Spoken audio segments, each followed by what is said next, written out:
The room was filled with the usual buzz of a White House press briefing. Karoline Leavitt stood at the podium, delivering her remarks with confidence. The press corps listened intently, pens scribbling and cameras rolling. A reporter from a well-known liberal outlet raised her hand. Karoline nodded, acknowledging her. The reporter's question started off seemingly routine, but then came a comment that shifted the entire mood of the room. A subtle, almost playful remark. Some saw it as flirting, others as crossing a line.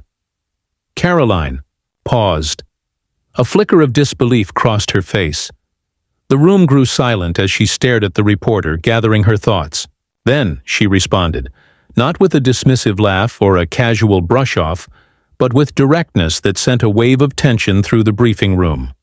"I'm here to discuss policy and answer serious questions," she stated firmly, her voice unwavering. "If you'd like to engage in professional discourse, I'm happy to do so. If not, let's move on." A beat passed. The reporter, caught off guard, shifted in her seat. The other journalists glanced at one another, some smirking, others typing furiously, sensing a viral moment unfolding. Within minutes, the clip hit social media.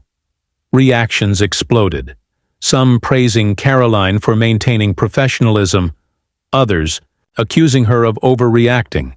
News pundits dissected every second of the exchange, debating the fine line between lightheartedness and impropriety in professional settings. Meanwhile, Karoline carried on, unfazed. The press conference continued, but the moment lingered, sparking discussions far beyond the walls of the briefing room. The murmurs in the room hadn't faded, even as Karoline moved on to the next question. The atmosphere had changed. Some reporters exchanged glances, others focused on their notes, but the weight of what had just happened hung in the air. Cameras zoomed in, capturing every expression, every subtle shift in body language. The next journalist spoke, attempting to steer the briefing back to policy matters, but the tension was still palpable. Karoline remained composed, answering, with the same level of professionalism she always maintained.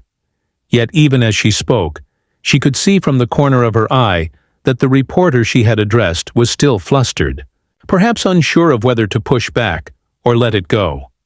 Outside the briefing room, the internet had already erupted. The 38-second clip was everywhere, on news sites, social media feeds, even late-night talk shows. Some commentators applauded Karoline for drawing a firm line between professionalism and inappropriate conduct, arguing that women in positions of power shouldn't have to tolerate even subtle forms of belittlement. Others, however, criticized her reaction, saying she had over-dramatized an innocent comment. The debate took on a life of its own, splitting along ideological lines. By the time Karoline left the podium and stepped into the hallway, her phone was buzzing non-stop. A flood of texts, emails, and missed calls awaited her. Some messages were from colleagues offering support, others from media outlets demanding statements. She sighed, running a hand through her hair. She had known this would blow up, but even she hadn't expected it to escalate this quickly. "Hell of a briefing," a staffer muttered as they walked beside her. Karoline shot them a look, half amused, half exhausted. "It was bound to happen, sooner or later," she replied, her voice even. Hours later, as evening fell, major news networks were still dissecting the moment. Experts debated the power dynamics at play, with some arguing that women in leadership were often held to impossible standards, expected to be both approachable and assertive, but criticized the moment they pushed back. Others questioned whether professionalism in political spaces was eroding, with press briefings becoming battlegrounds for viral moments rather than substantive discourse. Karoline watched the coverage from her office, sipping a cup of coffee, as various analysts picked apart her words, her tone, even her expression. She knew the news cycle would move on eventually, but for now, she was at the center of a controversy she hadn't asked for. The reporter at the heart of it all had yet to release a statement, but speculation was running wild. Would she apologize? Would she double down? Would this moment redefine the way press briefings were conducted moving forward? As Karoline scrolled through reactions online, she saw the divide growing deeper. Some users turned the moment into memes, others launched heated debates in comment sections. One thing was clear: this wasn't just about a single exchange anymore. It was about power, professionalism, and the ever-blurring line between politics and media spectacle. Taking a deep breath, she closed her laptop. Tomorrow was another day, another briefing, another round of questions. And no matter what, she would be ready. The next morning, Karoline walked into the White House with her usual confidence, but there was no denying the shift in atmosphere. Staffers exchanged knowing glances as she passed. Some offered small nods of support, others avoided eye contact, unsure how to address the viral moment from the day before. In the press briefing room, journalists were already seated, their conversations hushed but urgent. The clip had dominated the news cycle overnight, and everyone was eager to see how Karoline would handle the fallout. Would she address it? Ignore it? Double down? The room quieted as she stepped up to the podium. Cameras clicked. Reporters straightened in their seats. For a brief second, Karoline let her eyes scan the crowd. The reporter at the center of yesterday's exchange was there, her expression unreadable. "Good morning," Karoline began, her tone as composed as ever. "Before we get to today's topics, I want to address the conversation that's been happening since yesterday's briefing." The tension in the room thickened. Not everyone had expected her to acknowledge it directly. Some had assumed she would sidestep it entirely. "My job here is to provide accurate information and ensure that these briefings remain professional, informative, and respectful," she continued. "I will always welcome tough questions and honest discourse, but I will not allow these briefings to become a platform for anything other than that." There was a pause, a deliberate one. She wanted her words to land. "I have great respect for the press," she added, "and I expect that respect to be mutual." For a moment there was silence. Then the questions came. A reporter from a major network raised his hand. "Karoline, do you think your response was an overreaction? Some say it was a harmless comment." Karoline met his gaze without hesitation. "I think we all know that professionalism matters," she said. "If the roles were reversed, would we be asking the same question?" Another journalist jumped in. "But do you believe this will change how future briefings are conducted? Some argue this could set a precedent for limiting press interactions." Karoline gave a measured nod. "I believe in transparency. I believe in accountability. But I also believe in maintaining a standard where the focus remains on policy and the American people, not viral moments or unnecessary distractions." The questions continued, touching on policy, current events, and, inevitably, the media firestorm that refused to die down.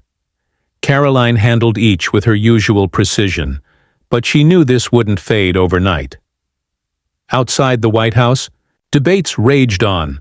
Pundits dissected every angle of the exchange, with some praising Karoline's handling of the situation as a firm stand for professionalism, while others accused her of deflecting and fueling unnecessary controversy. Social media remained divided, with trending hashtags ranging from "respect the press" to "that stand with Karoline." Meanwhile, the reporter involved in the exchange had yet to comment publicly. Speculation grew. Would she issue a statement? Defend her? Words? The silence only added to the intrigue. Later that evening, Karoline sat in her office, scrolling through a flood of messages, some from political allies, some from strangers offering support, others filled with criticism. It was nothing new. Politics was a battlefield, and she had always been prepared for that. Her phone buzzed.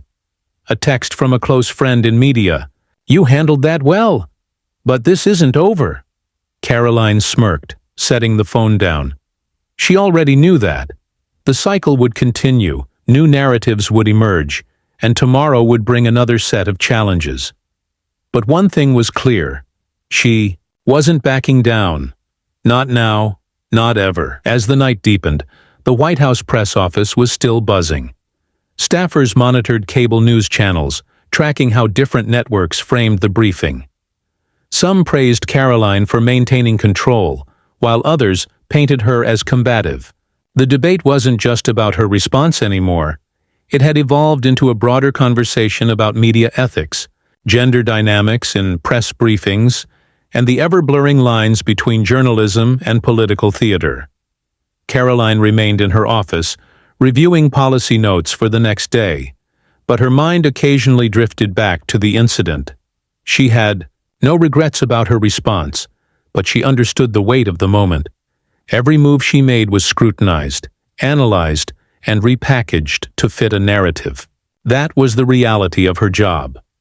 Her phone lit up again, another text, this time from a well-connected political strategist. This moment could define you.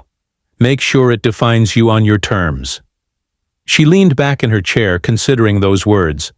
There was truth in them. In Washington, a single exchange could shape a career, for better or worse. The next morning, as she entered the White House, a group of reporters stood outside, waiting for comment. She didn't stop. She didn't need to. Today's briefing would speak for itself. Inside, her deputy handed her a briefing folder. "Looks like the reporter from yesterday is going on a primetime show tonight," he said. "No statement yet, but they'll probably address it there." Karoline nodded, unsurprised. The story had too much momentum to fade away quietly. Whatever was said tonight would only add another layer to the ongoing debate. By noon, the press room was packed again. Some journalists whispered among themselves, likely wondering if today's briefing would bring another viral moment.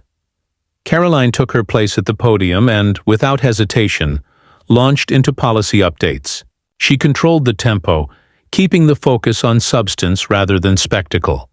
But the moment everyone anticipated came midway through the briefing. The same reporter from the previous day raised her hand. Karoline acknowledged her. The reporter's voice was steady. "Karoline, given the reaction to yesterday's exchange, do you believe there's a risk that interactions like this could discourage open dialogue between the press and the administration?" Karoline met her gaze directly. "I believe open dialogue is essential. I also believe that dialogue should be professional and focused on issues that matter to the American people." The reporter didn't press further. The room remained silent for a moment before another journalist jumped in with a question about economic policy. The shift was subtle, but it was there. Karoline had set a tone, drawing a clear boundary without escalating tensions. The briefing continued without further incident, but outside the White House, social media was already dissecting the exchange. By the evening, the much-anticipated primetime interview aired. The reporter addressed the controversy, choosing her words carefully. She downplayed the initial remark but stopped short of apologizing, instead framing it as a misunderstanding that took on a life of its own. Pundits reacted instantly. Some saw it as an attempt at damage control, others as an indirect acknowledgement that Karoline had been right to call it out. The debate refused to die down. Karoline, watching from her office, took a sip of coffee and turned off the TV. She had work to do. This moment would pass, like all others before it. But one thing was clear. She had set a precedent.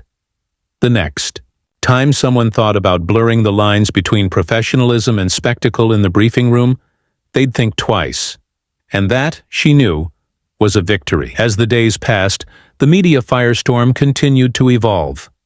Some outlets doubled down on their criticism, portraying Karoline as too aggressive, too rigid. Others praised her for standing her ground, calling her a much-needed force of discipline. In an increasingly chaotic media landscape, social media remained a battlefield, with trending hashtags shifting by the hour. Inside the White House, Karoline remained unfazed. She had always known this job wasn't about winning popularity contests. It was about controlling the message, keeping the administration's agenda at the forefront, and ensuring that the press briefings didn't devolve into media-driven theatrics. She had learned from the best, and she wasn't about to let a single viral moment redefine her work. Her morning briefing with senior staff covered the usual topics: economic policy updates, legislative battles on Capitol Hill, and ongoing diplomatic efforts overseas. But before they moved on, a communications aide spoke up. "The networks are still running with the story," he said, flipping through his notes. "The interview last night didn't really settle anything. If anything, it just gave everyone more to talk about." Karoline exhaled, leaning back in her chair. "Let them talk," she said. "They'll move on when something bigger happens." The room fell silent for a moment. It was true. Washington ran on controversy, and every headline had an expiration date. The trick was ensuring that when the dust settled, her credibility remained intact. By the time the next press briefing arrived, the tension had somewhat softened, but the energy in the room was still different. The reporters were watching her more closely, perhaps waiting to see if she would alter her approach, soften her responses, or make another viral moment. She didn't. Karoline ran the briefing with the same confidence and control as always, keeping the discussion on policy, answering tough questions without giving an inch where it wasn't warranted. The press corps, while still eager for sound bites, seemed to tread more carefully, conscious that they weren't just dealing with any press secretary. They were dealing with someone who wasn't afraid to push back. Then, an unexpected twist. Near the end of the briefing, another journalist, one who had remained quiet during the past few briefings, spoke up. "Karoline, I know there's been a lot of back and forth about the press dynamic this week, but I think a lot of people watching want to know. Do you regret the way you handled that moment?" A pause. Karoline let the question hang in the air for just a second longer than necessary. Then she smiled. Just slightly. "No," she said simply. "I don't regret defending professionalism in this room." The reporter nodded, as if expecting that answer. As Karoline stepped away from the podium and exited the room, the buzz of murmured conversations followed her. She knew the moment wasn't entirely over, but she had said what she needed to say. Outside the White House, the headlines continued. Some framed her response as unwavering confidence. Others twisted it into stubbornness. The opinions would keep coming. The debates would keep raging. But Karoline, she had already moved on. Back in her office, her phone buzzed. A message from a longtime mentor, someone who had navigated Washington's brutal political landscape for decades. "You held your ground. That's what they'll remember." Karoline smiled, placing her phone face down on her desk. The news cycle would shift, the controversies would change, and another challenge would come her way soon enough. But she was ready. She always was. As the weeks passed, the controversy that had once dominated headlines gradually faded into the background. The press, always hungry for the next big story, had moved on to fresh political battles, policy debates, and international developments. The viral moment that had once defined the news cycle was now just another entry in the ever-growing history of White House press briefings. But something had changed. The dynamic in the briefing room was noticeably different. Reporters were still aggressive, still determined to push for answers, but there was a new level of restraint, an unspoken awareness that professionalism had to be maintained. Karoline had set a precedent, and whether they liked it or not, they had taken notice. For Karoline, life at the White House continued as usual. Meetings, policy discussions, late nights reviewing briefing materials, none of that had changed. She had never been one to dwell on past controversies. In Washington, survival depended on moving forward. One evening, as she prepared to leave her office, she received an unexpected email. It was from a veteran journalist, someone who had been in the industry long before social media turned every moment into a viral spectacle. "We may not always agree, but I respect how you handled yourself. It's rare to see someone in your position hold the line without losing their composure. Keep doing what you're doing." Karoline leaned back in her chair, rereading the message. She didn't need validation, But she knew how rare it was to receive a note like this from a seasoned journalist. She had done exactly what she set out to do: establish control, set expectations, and prove that she wasn't someone who could be shaken by theatrics. Outside her window, the lights of Washington, D.C. glowed against the night sky. The city never slept, and neither did the political machine. There would always be another controversy, another challenge, another test of her ability to navigate the relentless scrutiny of the press. But she was ready. She had faced the fire, and she had come out stronger. As she gathered her things and prepared to leave for the night, she allowed herself one small, satisfied thought. They would think twice before underestimating her again. And with that, she stepped out of her office, already focused on tomorrow.